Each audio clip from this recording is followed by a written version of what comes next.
Our next guest is legendary for being a member of the comedy team Monty Python. We all know that. And he laid a start on the hit movie called A Fish Called Wanda. Now has co-written a new book called Life and How to Survive It. Here's actor-author John Cleese.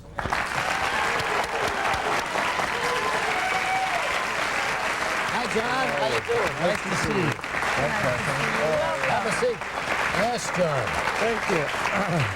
And incidentally, you'll be happy to know that they're finally making a sequel to A Fish Called Wanda. That's right, except it isn't actually a sequel. Oh, it isn't? It's the same people, same guys, because it's a great team, but different characters, different story. Oh, really? Nothing to do with Wanda at all. It's set in a zoo. Ah. Well, how appropriate. Well, you were thinking of Jamie, weren't you? This should be fun. So you enjoyed that group of people? Yeah, I liked them so much, and I wanted to do another movie with them, but the trouble is most sequels simply aren't as good as the original. Yeah, exactly. You know, I used to challenge people. I used to say, which sequel was better than the original? Exactly, Some people say Godfather. And so very wise of you to get that same collection of well, people, why not? but not make a They're sequel. still alive, Exactly. why not? Sure. Still doing good quality work, right? All right, this is some book now, Life and How to Survive It, which is everybody's problem today. Yes, you know? that's right. And you wrote this, was this your guy, your son? Yeah, I wrote this with Robin Skinner, who's my ex-shrink. X-ray. Yeah, I saw him between 75 and 78. And then we bumped into each other about a year later after I'd come out of the group, and we became very close friends. And eventually I said to him, because he's a very wise old bird, I mean, this is one of the 5 or 6 wise men I've met in my life. I said, let's do a book together, because the stuff you know ought to go down on paper for people. And so it was just a dialogue between you and him. Well, it started out, we tried to get it on television. But you can imagine trying to sell ideas to television. I mean, Not television. Really? yeah, so in the end, that's why it's in dialogue form, partly. So actually, we're talking about mentally healthy people. Yeah, because the funny thing about psychiatry, if you think about it, is it's studied, it's based on the study of people who aren't very well. Exactly. Right? But what about people who are well? Well, exactly. Well, they don't visit psychiatrists. Exactly. I know, but let's talk about them once in a while. Psychiatrists don't know about them because they're healthy. You see, it's kind of interesting. I mean, if you were going to show someone how to play better golf, you wouldn't go out and study the 30 worst golfers in the world. Right. You see what I mean? And then figure out how to be good at golf. But you would study healthily, healthy mentally people. So what am I trying to say here? Well, we all know mentally anyway. healthy people. That's right, and Robin Skinner's always had an interest in this. So the first chapter of the book is all about research that's been done, all of it in America, some New York, some Dallas, all over the place, on what it is like to be unusually psychologically healthy and what people and families are like if they are unusually healthy. A common thread that you found? Yes, there's several, about 7 or 8 basic characteristics. Some of them you guess, and others you might guess. For example, they're all very positive and warm and friendly. They're not dumb. If they come across someone who's not to be trusted, they pick it up very fast and act appropriately. But basically, they give people the benefit of the doubt and they trust them at the start. But don't most people fake this warm and friendly and all of that? Exactly, and these guys aren't faking it. They are? No, they're not faking it. It just comes naturally, too. All right, so that's one of the characteristics. That's one of the characteristics. Let's pause. We'll come back and get some more from John Cleese and Life on How to Survive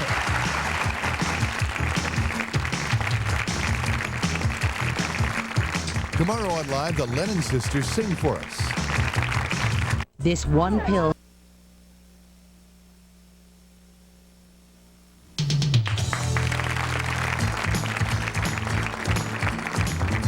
John Cleese, our guest today, and you were going to ask John earlier in the show. You mentioned something. Well, he's British. I want him to explain to me Japanese derivatives. Oh, sure. They're plastic poles. Blue and white and red checks, and you hang them out of the window in Japan at a particular angle to keep the vultures away. See, nobody's been able to explain. What's the problem? Makes sense to me. Actually, I'm kidding. If you really want to know, you know that the Carts and the Tempertonis the composers never call it the Murgle juices. Right. Right. Well, that's the Vilis Grisabon Partivisor together to mood sliver the underpedity, so fourth frame shows data vision and derivative. Oh, now I get it, yeah. But see, it's never been explained so simply. No, you've got That's to the wait. problem. I thought I'd make a tape. Tell us, John Cleese, you've written this book on mental health and life and how to survive. Is that all right with you? Are we mentally healthy or not? You don't have to do us together. You don't have to stare. Just take Take a guess. Say anything. You can take us on one at a time. As far as we can make out, about 20% of people really function very well nearly all the time. 20% of people down the bottom are struggling nearly all the time. And then there's 60% of us in the middle, and sometimes we're functioning rather well if we haven't had a row with our partner, or if we've just had a holiday. Or maybe we have just had a row with our partner and are feeling a bit stressed and 7 things have gone wrong and the bank manager has written to us about our account, in which case we're going to start getting more stressed and act less healthily. So we're all going up and down all the time. So the majority of people. And you really should consider that when you encounter someone who is under stress like that, and take that into consideration. John, thanks so much. It really is a fascinating book, Life and How to Survive It. John Cleese. And you're a fascinating man. Everybody knows that. And you know the rhythms like nobody else. And only fascinating people know this. We'll be right back. Thursday on Live from Roseanne, actress Estelle Parsons. Though his fame is rooted in his Monty Python days, John Cleese's influence on comedy did not stop when Monty Python disbanded. He went on to create, write, and star in the British television series Fawlty Towers. He has also starred in numerous films, including the hit comedy A Fish Called Wanda. Champagne. Now John Cleese has written a new book called Life and How to Survive It. John, how are you? I'm good, actually. Thank you very much for coming in. Ah, I'm so pleased to be here. This is essentially a self-help book, written as if it were a conversation between you and your therapist. For whom is it intended? I think it's intended for anybody who's kind of interested in trying to make something better, whether it might be their own life, their family life, maybe the place where they work, or even if they're interested in how you might make the society better. That's what the book's really about.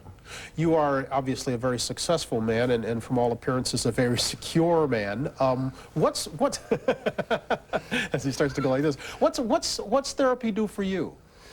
Oh, I think when I was in therapy with Robin Skinner, with whom I wrote this book, and that was back in the 70s, between 75 and 78, I think it's not so much ideas, it's much more just getting in contact with things that that you felt uncomfortable about expressing before.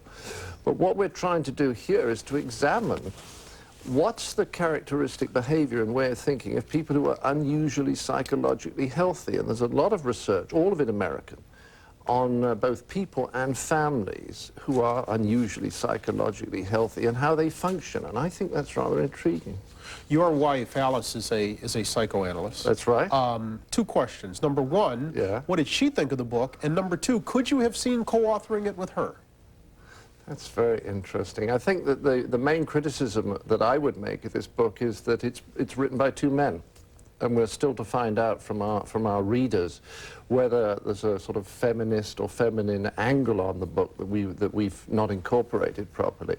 But Alice likes this book. Alice helped, read some of the drafts and made suggestions and all this kind of thing. So she likes it.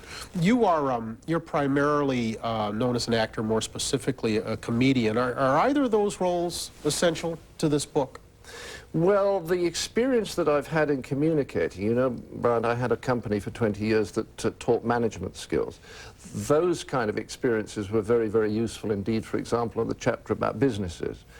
And there's a chapter about humor. Well, obviously, I've got a lot to say about that.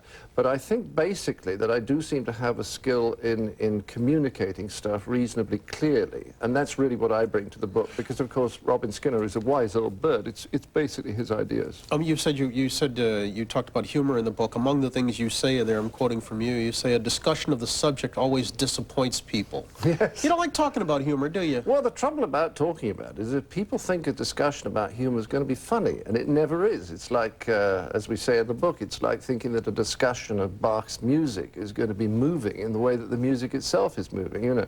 Any discussion is kind of an analysis, and therefore is not necessarily going to be Does funny. that kind of also capsulize your feelings about being a funny man to this day? Well, I've never, oddly enough, liked talking and analyzing humor. I've always But have you even enjoyed doing it? Oh, yes. Yes, I enjoy doing it, particularly the writing. The writing is fascinating. But I've always felt that if I analyzed it too much, I might lose something. And when I'm operating as a comic or as a comic writer, I operate totally intuitively. I guess what I'm asking is, you don't get nostalgic about those Monty Python days at all, do you? No, no. When Graham Chapman died, I had a feeling of sadness for the memory of some very good years. We haven't done And that was bananas, it. have we? You could never see trying to resurrect any part of that, huh? Well, with Graham dead, it would be awfully strange to get the group back together again. However, I have to tell you, we've had an offer to do a Python show at Las Vegas. And this really tickles us. You know, we do a kind of opening routine in Zimmer frames and wheelchairs. And we could be tickled by that. Is it also true, I saw you quoted as saying you no longer enjoy making feature films, that you find it Have you any idea how dull making films is? You've been in the film Yes. set. I had dinner with Bill Goldman last night. He's been helping me on the script. We're doing the follow-up for Wanda. And he has a nice phrase. He says, your first day on a film set is one of the most exciting of your life. Your second day is one of the most boring of your life. And on a movie, you're doing 15 weeks. You know how slow it is? real slow. Oh, slow. John Cleese, thanks so very much. I appreciate it. The book is Life and How to Survive It, co-authored with Robin Skinner. Come on back anytime, will you? Take care of yourself, will you? I'd love to. 8:14. Last night at the 92nd Street Y here in New York with a sold-out crowd. We had really one of the great evenings after last night's performance. Welcome, sir. It was fun, wasn't it? It was fun. It was Yeah, great. really Wasn't it? enjoyed it. To have a packed house Yeah. of people enthusiastic to hear you. And as I said to you at the end of that, what struck me was not only how bright you were. Which, Well, that's true. and But yes, I know. I should have known it. Sometimes people don't notice. Yeah, I know. You know. Because I was an admirer of your artistic work, but also some interesting aspects of your own life, which gets me to this book. And what was nice about last night was really interesting, and I thought very candid observations on your own life, but also on people that share the craft that you engage your work in. Life and How to Survive It, written with Robin Skinner, Right. who is a therapist in London. Tell me how you came to write this. No, tell me how you came to know him. Well, 1975, my first marriage was in trouble. And I realized that this much vaunted English education that I'd had not given all me... the Cambridge time. all that stuff had not given me one single mental tool with which I could deal with the emotional problems I had at that time. I went to see Robin and his wife, Prue. I had 3 or 4 sessions with them. They said, we think you should go into a group. And I went into a group with 7 other people. I was in that 3.5 years, which is about par for the course. Came out at the end, felt that I got a lot out of it, very grateful to Robin and Prue. And then about a year later, I bumped into Robin. And we started to talk, and then we saw each other again, and we started to become friends. There was a kind of period of a gear changing, going from a patient to a friend. And finally, we became friends. And one day I said to him, let's put some of these ideas of yours, which I'm fascinated with, and want to talk more about with you, Robin. Right. Let's put them down on paper. And that was Families and How to Survive Them. Right, which came out about 10 years ago. Yeah. And ever since then, Robin's been working on this one and doing the research. And then about 18 months before this book came out, he and I joined together and had a lot of conversations. Transcripts were typed out, and then we started rewriting. The Families and How to Survive Them was essentially a Q&A, and you asking Yes. questions of him. That's right. That came from your own curiosity. Exactly. All right. And this is what? Well, this has got a little bit more of me in it, because there's sections on humor, there's sections on business. And on politics. And on politics, which I know a bit about. I've helped the Centre Party in England, and I had a company that made management training. The Centre Party being Social Democrats? Or, That's right. Yep. Yep. Yeah. So I'm behind them, and please God, the electorate will get behind them one day. Yeah.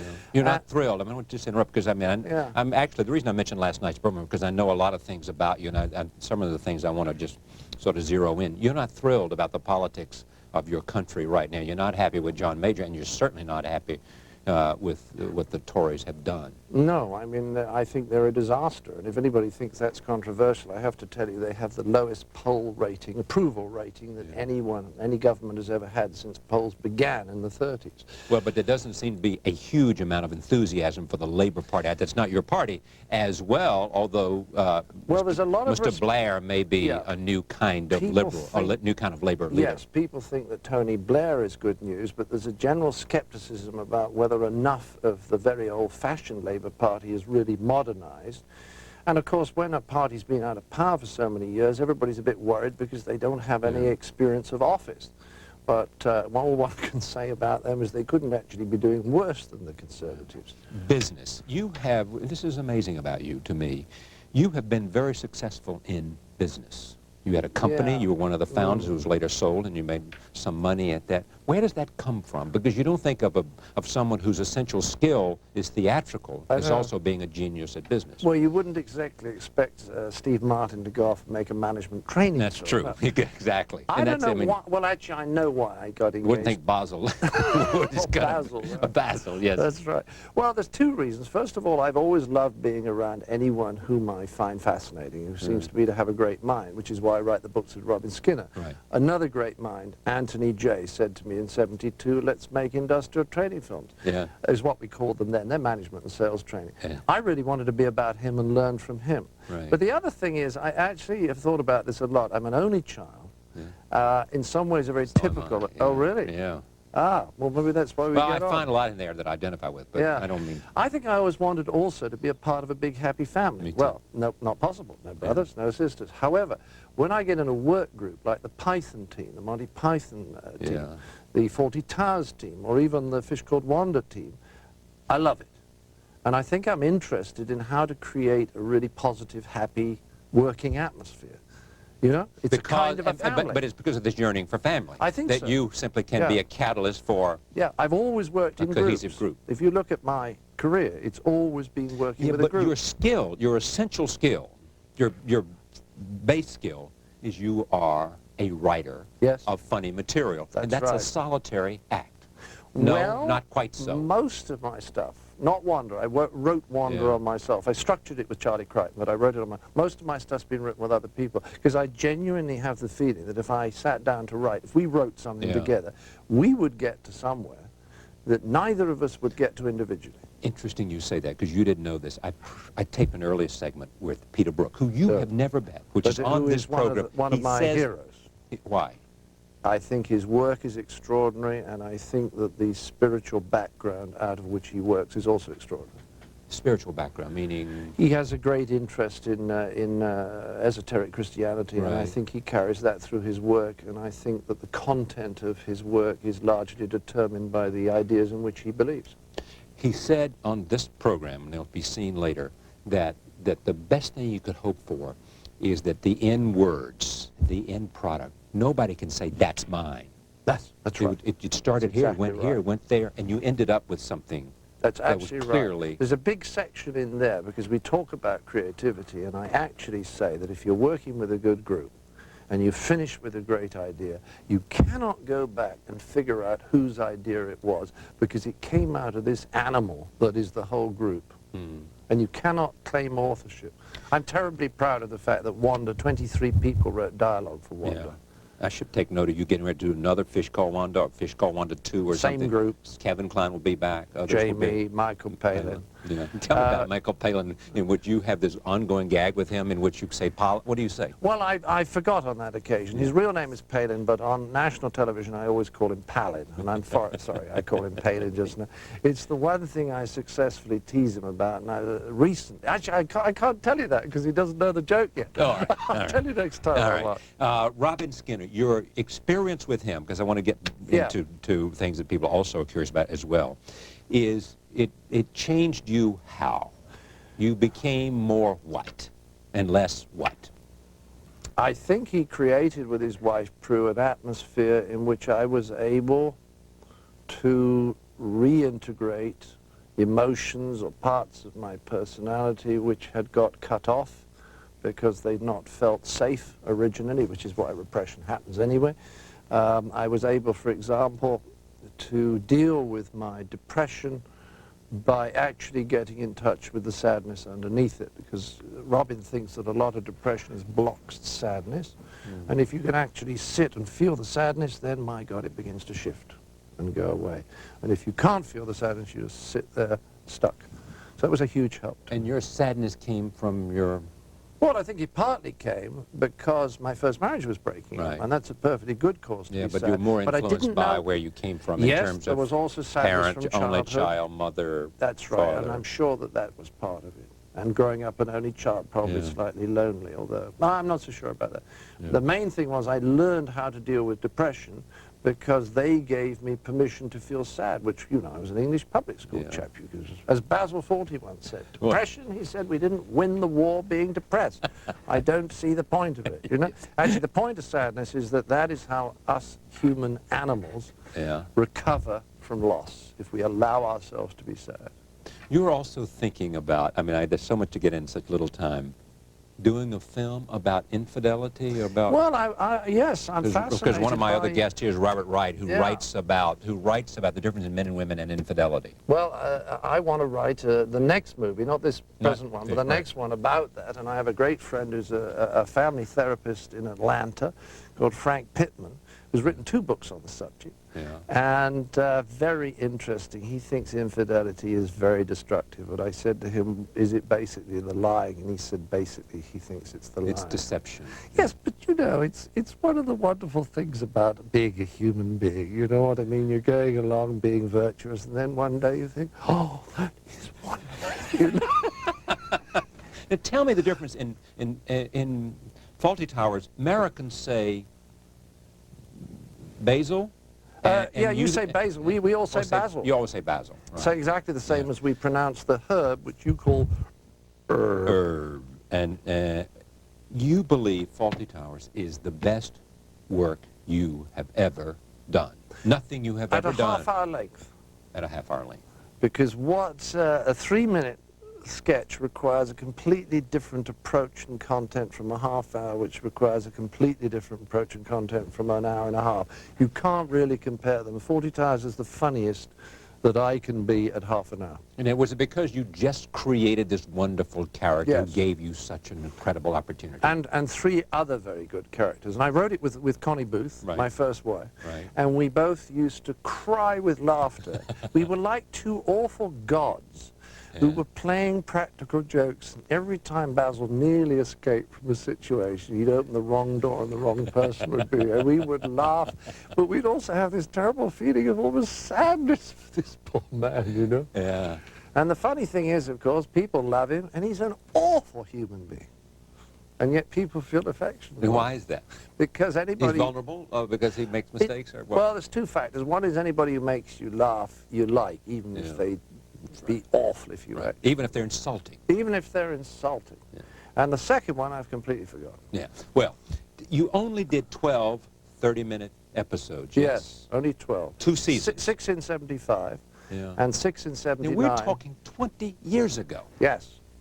And Yes, here I but not rest- as long ago as Monty Python, which is all I'm ever asked about. I know. You know, I come out to talk about the book, and it is quite funny, because I did a talk at one of the bookstores, and I talked about the book for 5 minutes, and then we had questions. The book was never mentioned. Well, of course not, but we've talked about the book here, so give me... Oh, I'm not teasing you. No. But I'm saying that most people are just fascinated by Monty Python. They Because are. every generation, they replay it again, and every new generation discovers it, And which is lovely. Why do you think that is?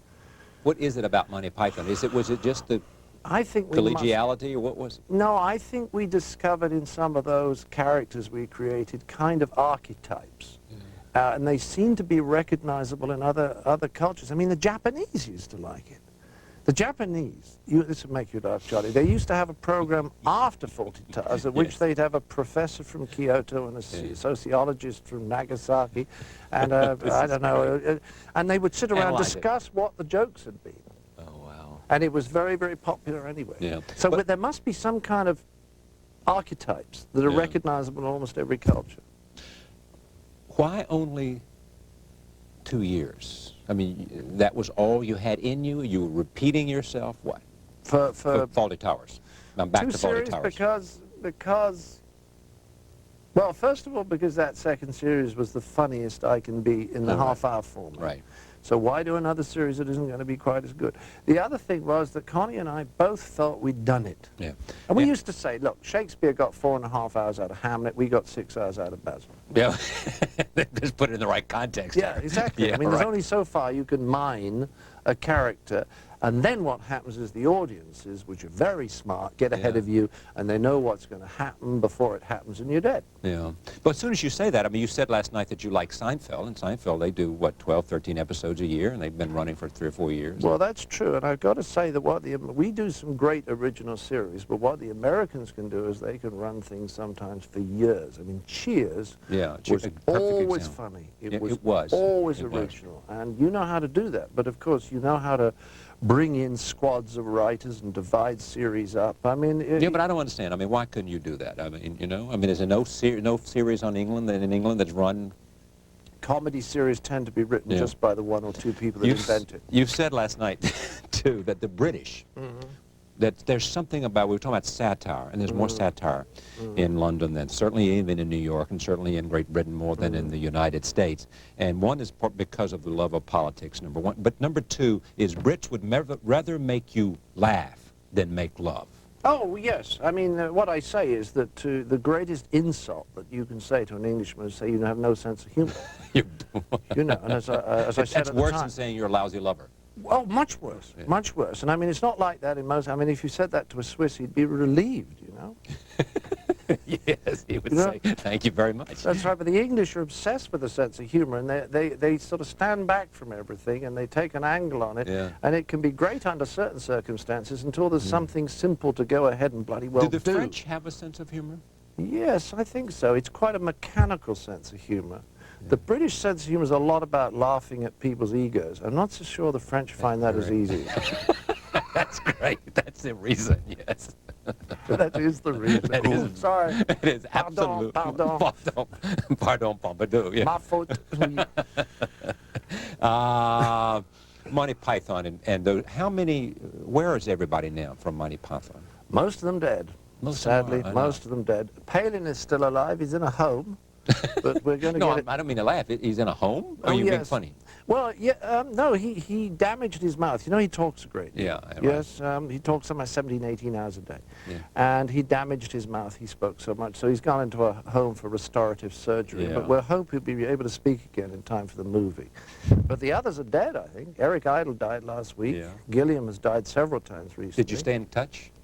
Gilliam sends me messages. Terry, he's making movies or over the other side, that's right. He sends me insulting notes by Ouija board, you know. By Ouija board, yes, yeah. Jones is still alive, though. Yeah. Terry Jones, God knows how. Yeah. What have you wanted to do that you haven't done? Any great dream that I'd like to write 2 or 3 good screenplays or plays.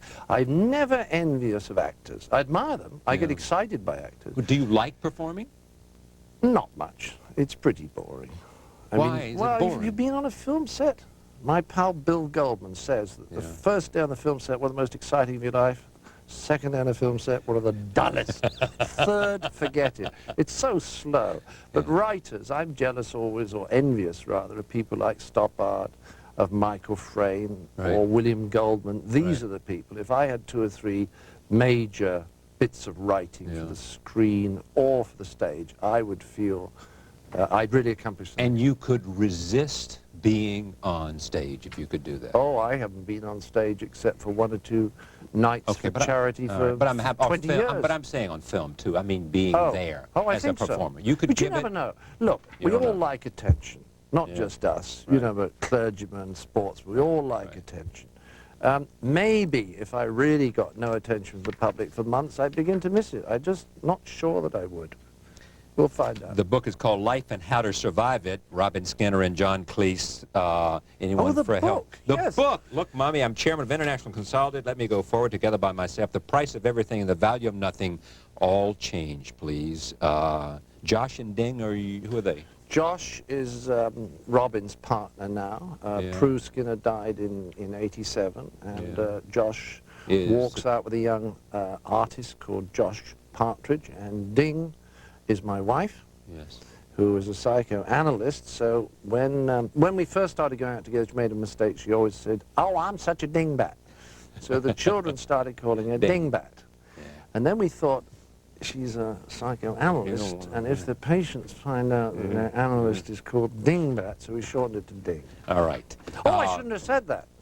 Is this on television? Oh, my God. Oh, my God. She'll know. We'll all know. The kids will laugh. Thank you, my friend. Great to see you. Pleasure Nice last talking night. to you. Coming up, Robert Wright, The Moral Animal and Why We Are the Way We Are. But before that, a conversation with Peter Brook. Stay with us.